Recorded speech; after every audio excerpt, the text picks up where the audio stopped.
안녕하세요. 저는 경기도에서 조그마한 상가 건물 하나를 관리하며 조용히 여생을 보내고 있는 60대 중반의 여자입니다. 지금은 이렇게 혼자 지내며 평화를 찾았지만 불과 1년 전만 해도 저는 제 집에서 며느리 눈치를 보며 식모보다 못한 취급을 당하던 가련한 노인이었습니다. 30년 넘게 홀로 아들을 키워 번듯한 대기업에 보냈고 아들이 데려온 며느리를 내 딸처럼 아꼈던 제가 왜 그들을 제 손으로 지옥 끝까지 밀어버릴 수밖에 없었는지 오늘 그 가슴 아프고도 처절한 이야기를 들려드리려 합니다. 특히 자식은 내 전부다라고 생각하며 모든 것을 퍼주려는 분들이 있다면 제 이야기를 듣고 부디 저처럼 인생 뒤늦게 후회하지 마시길 바랍니다. 제 아들은 제 인생의 유일한 빛이었습니다. 남편을 일찍 여의고 시장에서 생선 장사를 하며 손이 다 트도록 일해 아들을 키웠죠. 겨울이면 얼음물에 손을 담가 생선을 씻느라 손마디가 굵어지고 갈라져 피가 났지만 학원비가 모자라 아들이 고개를 떨굴 때면 저는 제 몸이 부서지는 것보다 그 모습이 더 아팠습니다. 아들이 장성에 예쁜 며느리를 데려왔을 때 저는 세상을 다 얻은 기분이었습니다. 아들이 선택한 여자니 무조건 믿었고 결혼할 때 제가 평생 모은 돈과 살던 집까지 처분해 강남에 아파트를 마련해 주었습니다. 어머니, 저희랑 같이 살아요. 제가 친정엄마보다 더 잘 모실게요. 고생하신 거 다 잊게 해드릴게요. 며느리의 그 가식적인 눈물에 속아 저는 제 명의의 집도 없이 아들 내외의 집으로 들어갔습니다. 그게 제 인생에서 가장 큰 실수였다는 걸 깨닫는 데는 그리 오랜 시간이 걸리지 않았습니다. 처음 몇 달은 평온한 듯 했습니다. 하지만 며느리의 본색은 금방 드러났습니다. 결혼 전에는 상냥하던 며느리가 집에 들어앉자마자 저를 할머니 혹은 저기요라고 부르기 시작하더군요. 며느리는 손 하나 까딱하지 않았습니다. 아침 6시부터 일어나 아들 내외의 아침을 차리고 산더미 같은 빨래와 청소를 도맡아 하는 건 오로지 제 몫이었습니다. 제가 끓인 국을 한 입 떠먹고는 어머니, 이거 조미료 넣으셨어요? 저희는 이런 거 안 먹는 거 아시잖아요. 다시 끓여주세요.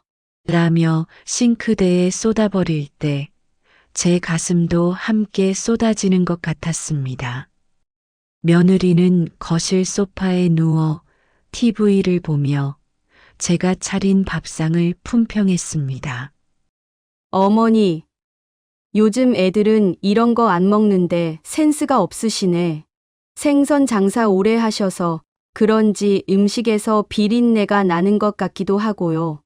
아들이 퇴근해 돌아오면 며느리는 갑자기 연약한 척을 하며 어머니가 하루 종일 청소기 소리를 내셔서 머리가 아프다며 거짓 눈물을 흘렸습니다.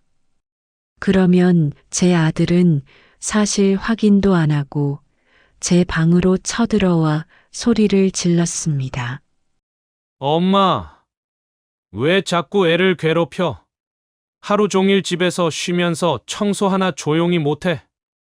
그렇게 불만이면 엄마가 나가든가. 제가 시장에서 생선 장사하며 키운 아들이 그 생선 비린내 덕에 공부하고 장가간 놈이 제 엄마를 향해 비린내 난다며 근처에도 못 오게 할 때 제 심장은 갈갈이 찢겨나갔습니다. 며느리는 한술 더 떠서 제가 애지중지하던 친정어머니의 유품인 금가락지며 폐물들을 제 허락도 없이 가져가 팔아치웠습니다. 어머니, 어차피 죽으면 가져가지도 못할 거 제가 유행하는 백으로 바꿨어요. 잘했죠? 제가 어머니 센스 키워드리는 거예요. 라며 비웃던 그 얼굴을 저는 평생 잊지 못합니다. 심지어 며느리는 제가 아끼던 손주들 앞에서도 저를 무시했습니다. 아이들이 할머니랑 놀고 싶어라고 하면 할머니 몸에서 냄새 나니까 가까이 가지 마. 옷 버려라며 아이들을 떼어놓더군요. 제가 준 용돈은 더러운 돈이라며 제 눈앞에서 쓰레기통에 던지기도 했습니다. 극에 달한 건 제가 무릎 연골이 다 닳아 거동이 힘들어졌을 때였습니다. 며느리는 저를 요양원에 보낼 궁리를 본격적으로 시작했습니다. 어머니, 요즘은 요양원이 호텔보다 좋대요. 거기 가서 또래들이랑 노는 게 낫지.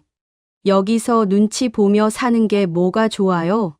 그 옆에서 아들은 엄마, 우리도 맞벌이 하느라 힘들어. 엄마가 좀 희생해줘. 우리가 주말마다 면회 갈게. 라며 거들더군요. 그들은 제가 평생을 바쳐 마련해준 아파트 안에서 저라는 존재를 거추장스러운 쓰레기 취급하며 치워버리려 했습니다. 하지만 제가 그들에게 마지막으로 남겨준 비장의 카드가 하나 있었습니다. 아들 내외는 제가 전 재산을 털어 그 집을 해준 줄 알고 있었지만 사실 저는 시장 상인들과 개를 하며 따로 모아둔 작은 상가 건물이 하나 더 있었습니다. 그 상가는 제 노후의 마지막 보루였고 아버지가 물려주신 땅이 수용되면서 받은 보상금으로 어렵게 지킨 재산이었죠. 아들과 며느리는 그 상가의 존재를 우연히 서랍 안등기 부등본을 보고 눈치채고는 갑자기 다시 태도를 바꿨습니다. 어머니, 제가 생각이 짧았어요. 요양원이 웬 말이에요. 저희가 죽을 때까지 공주처럼 모실게요. 며느리는 제 발을 씻겨주는 척하며 그 상가 건물의 명의를 아들에게 넘겨달라고 끈질기게 요구했습니다. 아들 이름으로 되어 있어야 나중에 세금도 안 나오고 관리가 편하대요. 어머니는 그냥 용돈만 받으면서 편히 사시면 돼요. 저는 그들의 검은 속내를 이미 꿰뚫어 보고 있었습니다. 며느리가 자기 친정엄마와 통화하며 저 노인네 죽기 전에 상가만 빼앗으면 바로 고려장 시킬 거야. 상가 월세 나오면 우리 해외여행 다니자라고 낄낄거리며 계획을 짜는 소리를 문 밖에서 전부 들었거든요. 그 순간 제 마음속에 남아있던 마지막 한 가닥의 모정도 얼음처럼 차갑게 식어버렸습니다. 저는 복수를 결심했습니다. 아들과 며느리에게 상가를 넘겨주겠다고 약속하며 서류를 준비하라고 했습니다. 두 사람은 돈에 눈이 멀어 제가 내미는 서류들을 확인조차 하지 않고 인감도장을 찍었습니다. 어머니, 역시 우리 어머니가 최고예요. 이제 걱정 마세요. 아들은 제 어깨를 주무르며 가식적인 웃음을 지었습니다. 하지만 그들이 도장을 찍은 서류는 증여 서류가 아니라 그들이 현재 살고 있는 아파트에 대한 제 지분을 완전히 회수하고 그동안 제가 그 집에 들인 돈을 대여금으로 명시하여 고금리 채무로 전환하는 공증 서류였습니다. 또한 저는 상가를 아들에게 넘기는 신용을 하며 그 대가로 아들이 회사에서 저질렀던 비리 증거들을 모두 수집해 두었습니다. 며느리가 제 지갑에서 몰래 빼간 돈과 폐물들에 대한 절도 증거, 그리고 제가 거실에 몰래 설치한 카메라에 찍힌 노인 학대 정황까지 하나도 빠짐없이 모았습니다. 특히 며느리가 제가 아플 때 약 대신 영양제를 주며 조롱하던 영상은 제 복수의 결정적인 칼날이 되었습니다. 결전의 날은 아들의 승진 축하 파티 날이었습니다. 며느리는 조만간 제 상가 건물이 자기들 손에 들어올 생각에 들떠서 사돈댁 식구들까지 전부 호텔 뷔페로 불러 모아 고아로운 파티를 열었더군요. 제 아들은 그저 싱글붕글 웃으며 장인어른께 술을 따르기 바빴고 며느리는 사람들 앞에서 제 손을 꼭 잡으며 가식적인 연기를 시작했습니다. 여러분, 저희 어머니가 오늘 저희를 위해 정말 큰 선물을 준비하셨어요. 상가 건물 명의를 오늘 넘겨주기로 하셨거든요. 저희가 더 효도해야죠. 며느리가 기세등등하게 저를 치켜 세울 때 저는 품속에서 두툼한 서류 봉투 하나를 꺼내 테이블 위에 올려놓았습니다.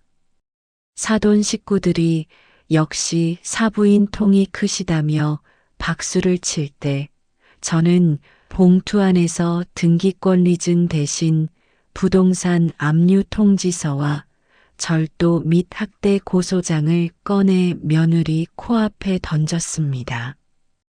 당황해서 서류를 훑어보던 며느리의 얼굴이 순식간에 흑빛으로 변했죠. 그때 저는 제 휴대폰을 꺼내 최대 볼륨으로 녹음 파일을 재생했습니다. 스피커에서는 며느리가 제 뒷조사를 하며 저 노인네 고려장 시키고 상가만 뺐으면 끝이야라고 깔깔거리던 그 추악한 목소리가 호텔 연회장에 쨍쨍하게 울려 퍼졌습니다. 파티장은 순식간에 얼음장처럼 굳었습니다. 며느리는 비명을 지르며 제 휴대폰을 뺏으려 달려들었지만 저는 그 손을 거칠게 뿌리치며 차갑게 말했습니다. 너희가 살고 있는 그 아파트 오늘부로 경매 넘어간다. 내 허락 없이 내 폐물 팔아치우고 내 통장에서 돈 빼돌린 거 내가 다 고소했어. 그리고 아들아, 내가 회사 공금 빼돌려서 마누라 명품백 사준 내역들 방금 내 회사 감사실에 이메일로 다 보냈다. 넌 오늘부로 끝이야. 사돈 식구들은 얼굴을 붉히며 도망치듯 자리를 떠났고 아들은 그제야 무릎을 꿇었습니다. 엄마, 내가 잘못했어. 며느리가 시켜서 그런 거야. 한 번만 살려줘. 하지만 저는 그 비굴한 얼굴을 내려다보며 마지막 한마디를 남겼습니다. 자식은 내 전부인 줄 알았는데 키워보니 짐승만도 못하더구나. 이제 내 마누라랑 같이 길바닥에서 비린내 나는 내 인생이나 탓하며 살아라. 그들이 자랑하던 강남 아파트는 제 지분 회수와 압류 절차를 통해 경매로 넘어갔고 저는 제 돈을 모두 회수했습니다. 아들은 파면 후 신용불량자가 되어 공사 현장을 전전하며 하루 벌어 하루 먹고 사는 처지가 되었고, 악독했던 며느리는 절도와 학대 혐의로 실형을 살고 나온 뒤 친정에서도 버림받고 지방 식당을 전전하며 산다고 하더군요. 가끔 아들이 제 카페 앞을 서성이며 엄마 배가 너무 고파요라고 울부짖지만 저는 눈길 한 번 주지 않습니다. 제 마음은 이미 그날 호텔 연회장에서 죽었기 때문입니다. 자식이라고 해서 무조건 품어주는 시대는 끝났습니다. 부모의 헌신을 권리로 아는 자식은 남보다 못한 원수일 뿐입니다. 이후 벌어진 법정 공방에서도 저는 단 한치의 양보도 하지 않았습니다. 아들은 어머니가 치매기가 있어 제정신이 아니었다고 주장하며 소송을 걸어왔지만 저는 제가 미리 받아두었던 전문의의 정신 감정 소견서와 며느리의 학대 영상을 장거로 제출했습니다. 판사는 며느리의 인면수심한 행위에 혀를 내둘렀고 아들에게는 부양 의무 위반을 넘어선 범죄 행위임을 명시하며 제 손을 들어주었습니다. 그들이 그렇게 탐내던 상가 건물에서 나오는 월세는 이제 오롯이 저만을 위해 쓰이고 있습니다. 저는 이제 제 상가 건물 1층에 있는 작은 카페에서 제가 좋아하는 클래식 음악을 들으며 삽니다. 새벽에 며느리 눈치 보며 밥을 차리는 대신 제가 먹고 싶은 신선한 브런치를 만들어 먹고 주말이면 마음 맞는 친구들과 여행을 다닙니다. 30년 만에 찾은 제 이름 박순자로 사는 삶이 이렇게 아름다울 줄은 몰랐습니다. 여러분, 자식에게 모든 것을 주지 마세요. 그건 자식을 위하는 길이 아니라 당신의 목을 죄의 밧줄을 주는 것과 같습니다. 당신의 노후는 당신이 지켜야 합니다. 자식이 효자라면 그 효도는 부모의 재산이 아니라 부모의 인격에서 나와야 하는 법입니다. 이제 저는 매일 아침 거울을 보며 저 자신을 안아줍니다. 순자야, 그동안 정말 고생 많았다. 이제는 남을 위해서가 아니라 오직 너를 위해서만 살아라. 여러분도 늦지 않았습니다. 지금 당장 자식이라는 이름의 굴레에서 벗어나 당신의 인생을 찾으세요. 자식의 성공이 내 성공이라는 착각에서 깨어날 때 진정한 당신의 삶이 시작됩니다. 제 처절하고도 통쾌한 복수극이 지금 이 순간에도 자식 눈치 보며 숨죽여 울고 있을 이 땅의 수많은 어머니들에게 큰 용기가 되길 바랍니다. 긴 이야기 들어주셔서 감사합니다. 저는 오늘도 아무도 없는 방에서 차가운 벽이 아닌 내일의 밝은 태양을 기다리며 잠자리에 듭니다. 아들아, 며느리야, 너희가 준 지옥을 이제 너희가 오롯이 감당하거라. 이것이 내가 너희에게 주는 마지막 가르침이자 경고다. 인생은 단 한 번뿐입니다. 그 한 번의 선택이 남은 생을 지옥으로 만들 수도 있고 다시 찾은 천국으로 만들 수도 있습니다. 절대 잊지 마십시오. 당신의 인생을 가장 잘 아는 사람은 바로 당신 자신이며 당신을 가장 사랑해야 할 사람도 바로 당신 자신입니다. 오늘 밤 옆에 있는 자식이 당신의 효도가 아닌 당신의 지갑을 보고 있다면 그 인연을 끊을 용기를 내시길 바랍니다. 그 용기가 당신의 여생을 찬란하게 빛내줄 것입니다. 저는 오늘도 제가 직접 내린 차 한 잔을 마시며 카페 정원을 가꿉니다. 이제 더 이상 제 손에서 생선 비린내가 난다며 비웃는 사람도, 저를 식모 취급하며 구박하는 아들도 없습니다. 오직 저와 제가 사랑하는 이 흙과 향기로운 꽃들만이 있을 뿐입니다. 이것이 제가 30년의 눈물 어린 인내 끝에 쟁취한 고귀한 자유입니다. 여러분은 저처럼 늦지 마시길, 자식에게 속지 마시길, 더 빨리 당신만의 천국을 찾으시길 간절히 기도하고 또 기도합니다.